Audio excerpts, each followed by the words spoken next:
Hello guys, this is issues 03 and welcome in this class. So we'll start the issues, and these particular issues are important for your mains preparation. So let's start. The first issue is the issue on which India and China could cooperate.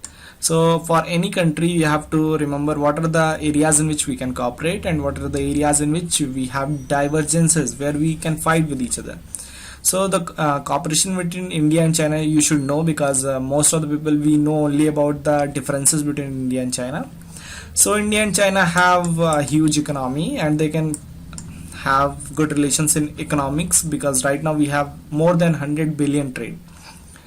And this One Belt One Road initiative of China could be used by India also. Then in Asian Infrastructure Investment Bank, BRICS and New Development Bank, Shanghai Cooperation Organization, SAARC, manufacturing. These are some of the areas in which we can cooperate. You know that China also wants to be part of SAARC. Similarly, we want to be part of Shanghai Cooperation Organization. So these two regional groups of Central Asia and Southeast Asia, South Asia, means both parties are dominating those two groups and they want to cooperate with each other. Then second matter of interest is fighting against terrorism. Both countries are victim of terrorism. Then third is Northeast Development by BIMC corridor, Bangladesh, India, Myanmar, China corridor. Then fourth is World Climate Talks. We can group together. Then World Trade Organization talks, especially the talk about agricultural subsidies. Then global governance institutions, that is our United Nations or any global governance institution in which the developing countries need some participation. So these are some of the areas in which our interests merge. Then mineral resources of Afghanistan, which could be exploited by both China and India. Okay. Then coming on the next issue, we have that Supreme Court of India important functions. These particular functions I have taken out from some particular issue in which they were asking about what are the constitutional works of Supreme Court and what are the appellate works. So right now only Supreme Court is deciding only 6% of its work regarding constitutional issues, and rest 94% are appellate issues. So I will tell you what are the features of constitution, or what are the constitutional works that our Supreme Court has to do. So first is Article 32, according to which Supreme Court is having writ jurisdiction to enforce fundamental rights. So the Supreme Court can only enforce fundamental rights, it cannot enforce DPSP. And I will tell you the writs. There are 5 major writs. First is habeas corpus, according to which the judge commands so that the person who is arrested, he should be brought before the magistrate.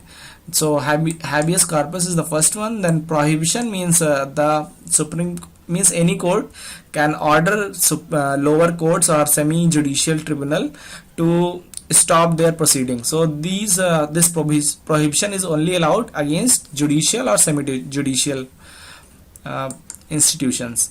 Then certiorari, quo warranto, and mandamus. So in mandamus they ask about do your duty. In quo warranto they ask by what authority you are doing, and in certiorari they just command that just pass the case to higher authority. So prohibition and certiorari, they are only applied to judicial or semi-judicial institutions. Mandamus is for everyone, and quo warranto is for government functionaries. Okay, so these particular 5 writs are extremely important. They are used by High Court as well as Supreme Court. You should know about all 5, and you could use them in a lot of cases. Then the next article is 131, according to which the Supreme Court of India has exclusive jurisdiction in center-state and between state disputes. So this comes under its original jurisdiction, that is dispute between union state or between states, as well as writ jurisdiction for enforcement of fundamental right is concurrent jurisdiction with High Court. Then from article 132 to 134, that is about appellate jurisdiction, in which Supreme Court gets those cases which have been declared by High Court, and where the people want to appeal to higher court, that is Supreme Court is the highest court right now in India. Then article 137 also gives a power to review its own decisions. So Supreme Court can review its decisions if the constitutional bench is bigger. Then the Article 43 is advisory jurisdiction to President of India. So these are some of the articles which are extremely important for Supreme Court. Okay, then coming on the next issue, we have this permanent commission to women. So why we need this particular women commissioned officers in Army, Navy, Air Force, and what is the main arguments of Army against the commissioned officers, that is commissioned women in Army. So Army points are that first of all, the rural officers not ready to fight under women's command, but this actually argument is quite false, because right now authority is with position, rank, and not with the gender. So even if this was true, then in judiciary, in police, in our administrative services, we have so many women working, and their juniors would have denied to work below them if there was a discrimination based on gender. So this is a false argument. Then the second point is that hostile war atmosphere, nature of responsibility, organizational requirement, women being made prisoner of war.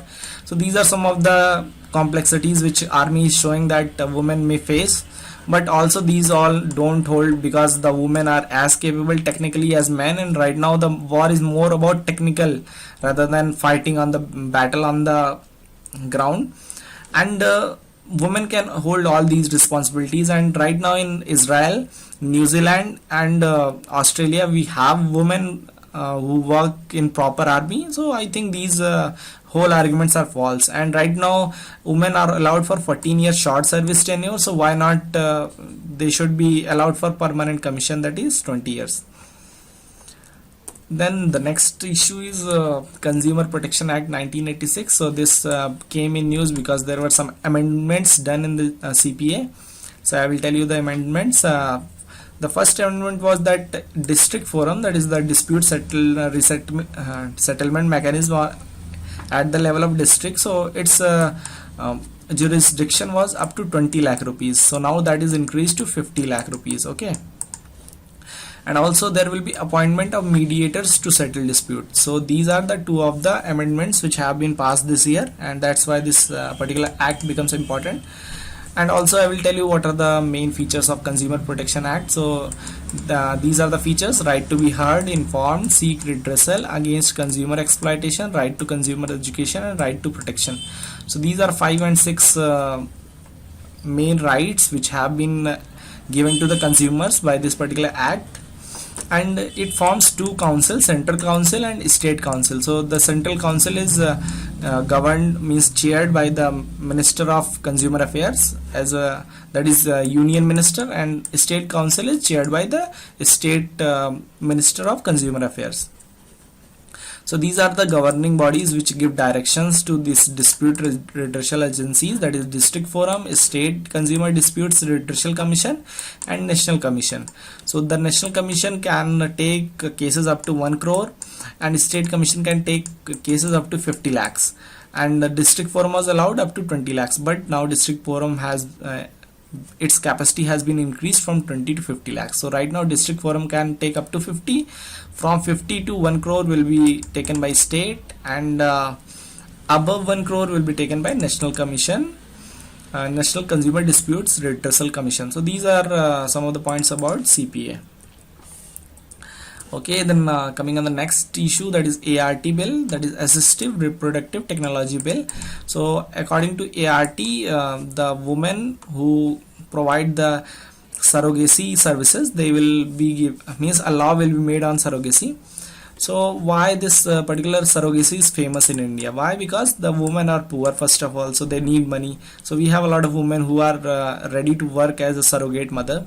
Then we have good medical facilities, our doctors are really good and cheap. And then we have lax laws, so our laws are not very strong, so that's why it becomes lucrative. Okay, there are a lot of problems in this particular surrogacy business. First is that middlemen, they charge a lot of money, and that leads to exploitation of those women who are poor and who are giving the surrogacy services. Then right to abortion in case of emergency, this is not defined, because if something happens to the woman, then who will take care of that? Then ART, what will it do? It will legalize the surrogacy first of all. Then it will provide medical visa to the people who want to come to India for surrogacy, And second thing is that the home country of the people who want to take the surrogacy facilities in India, they have to take permission from their home country right now for this particular issue, because the thing is that the child which is born in India, it has the issue of nationality. So that should be solved, that is home country should be means agreed to take that child as their own. Also there should be a notary contract between surrogate mother and biological parent. So this is all about ART bill, that is Assisted Reproductive Technology Bill. Okay, then coming on the next issue, this is a big issue and very important. I think you all have a lot of points on Shanta Kumar committee report on FCI restructuring, that is Food Corporation of India restructuring. So I will tell you some of the points which are important. First is that what are the problems, why this Shanta Kumar committee was formulated. So first problem was related to procurement. There were high procurement cost, high MSPs or MRPs, minimum support prices, that is MSP, and procurement was done open-ended, means there was no limit on the procurement. There means FCI could do as much procurement as it wanted to. So that led to a lot of stocking and buffer stock, and then means it led to inflation. Also a lot of grains were destroyed or they spoiled just because they were not having enough storage facilities. So there comes the part storage, that due to excess procurement, FCI is not having enough facility for storage.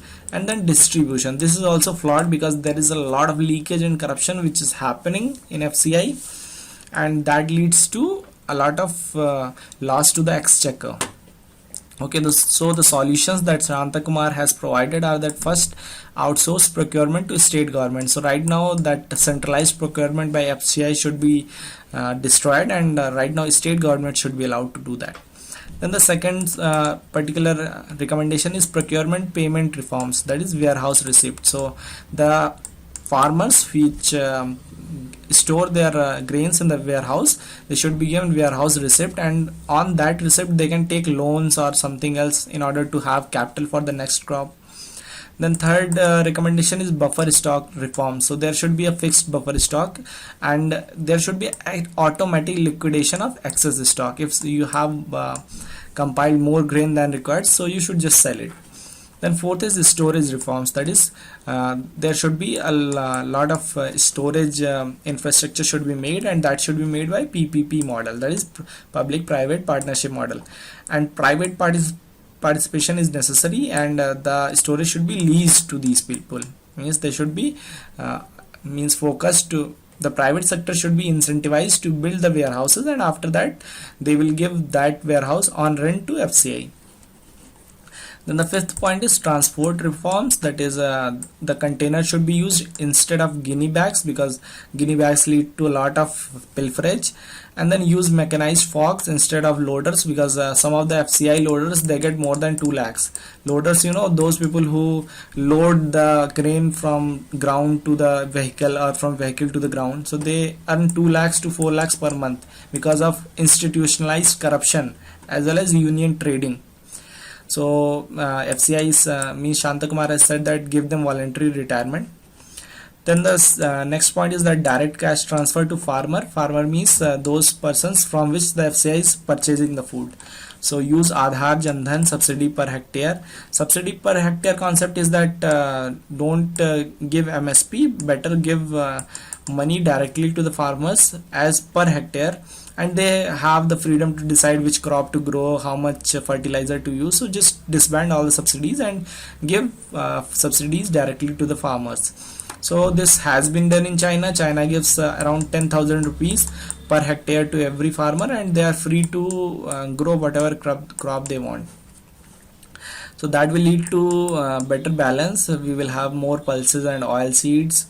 Then the seventh point is direct cash transfer to the consumer, that is those people, that is a reform in PDS system, because there is a lot of leakage and pilferage in PDS. So again use Aadhaar and Jan Dhan. Then the eighth point is curtail National Food Security Act. National Food Security Act, you know that which guarantees that there will be no hunger and malnutrition in the country, and everyone will be provided sufficient food. So right now the coverage of this particular National Food Security Act was 67%, which has been recommended by Shanta Kumar to be reduced to 40%. So only means from universal coverage to specific coverage. And ninth is pink slips. Pink slips, I already told you that in FCI there is so much corruption that its employees get a huge salary. So that is pink slip. So give them VRS, voluntary retirement service system. So if they will take VRS, so that will lead to a lot of less expenditure by FCI, and after retiring them, use mechanized forks. So I think you have got all the solutions and all the problems about Food Corporation of India as well as the general food problem in our country, and you can write a really brilliant answer if you have understood this particular concept, because this is the most probable question which could come. And that's it for this particular issues video, and I am sure that you will like this video, and I will come with next video tomorrow. Thank you and have a nice day.